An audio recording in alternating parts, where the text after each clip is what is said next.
একটা পাক আল্লাহ পাকের ভিন্ন মাখলুক যদি সে প্রতিটা দিন যদি 17 চুরি করতো, আল্লাহ পাক তারে খাওয়ায়। এরকম পুরোপুরি আল্লাহর পরে ভরসা করার কারণে আল্লাহ কি তার টাইমলি তার খাবারের ব্যবস্থা করে দিচ্ছে। আমরা পুরোপুরি আল্লাহর পরে ইন্টারফেয়ার, পুরোপুরি ভরসা আল্লাহর পরে করতে পারি নাই। এই জন্য এত চিন্তা ভাবনা পেরেশানি। 1 নাম্বার হচ্ছে নামাজ তার মধ্যে নাই, আর নামাজ না থাকার কারণে এটা আল্লাহ পাক এবং আল্লাহ পাকের রাসূল বলেছেন রিজিকের অভাব তার কোনোদিনও যাবে না।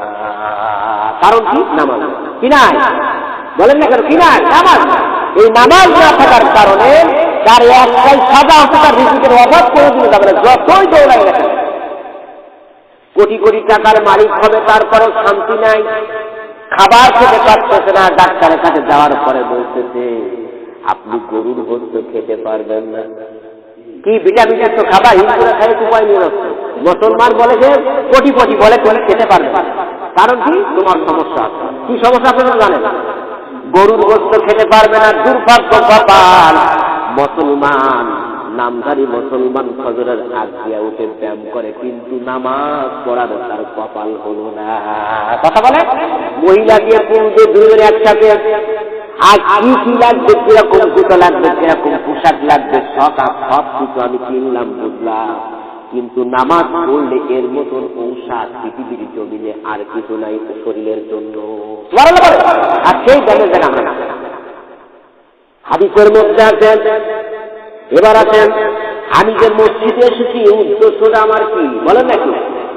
মানে আল্লাহকে কি খুশি করা। নামাজ তো পড়তে আসতে অবশ্যই, বেশক অবশ্যই, কিন্তু উদ্দেশ্যটা আমার কথা না। আবার আল্লাহ পাক বলেন ইন্নাস সালাতি ওয়া নুসুকি ওয়া মাহইয়ায়া ওয়া মামাতি লিল্লাহি রাব্বিল আলামিন।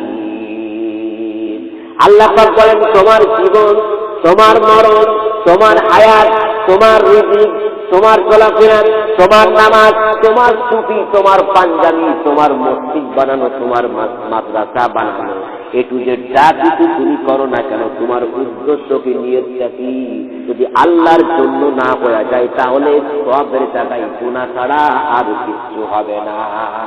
একজন গেছে আঙ্গুরের বাগানে, একজন কাজ করে, পাশে একটা লোক যাই বলছে ভাই, তিনি তাকাচ্ছে বা দেখছে, দেখার বলছে কি আপনার খেতে মনে চায়, একদিন কথা বলেন, তাতে মানে কি খেতে মনটা চায়, কথা বলার মানে কি খেতে মন চায়। তা উনি একটা আঙ্গুরের একটা পাক থেকে এক পাক খেয়ে দিচ্ছে, চিপা একটা 1 গ্লাস তার আঙ্গুরের রস দিয়ে, কথা বলেন, দেওয়ার পরে উনি খেয়েছে, খুব ভালো মজা লেগেছে। তিনি আল্লাহ পাকের শুকর গুজারি হয়ে বললেন আলহামদুলিল্লাহ।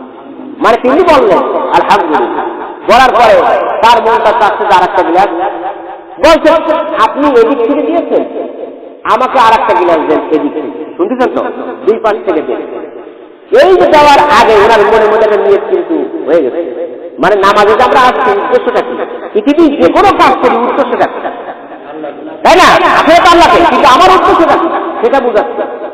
আমি মসজিদ বানাইতেছি উদ্দেশ্যটা কি, মসজিদ পরিচালনা করতেছি উদ্দেশ্যটা কি, মাদ্রাসা বানাচ্ছি উদ্দেশ্যটা কি, আমার ছেলেদের পরিবার নিয়ে আমার 50,000 টাকা মাসে বেতন, সেটা আমি যাই করতেছি, বলেন উদ্দেশ্য আছে না? না আছে তো।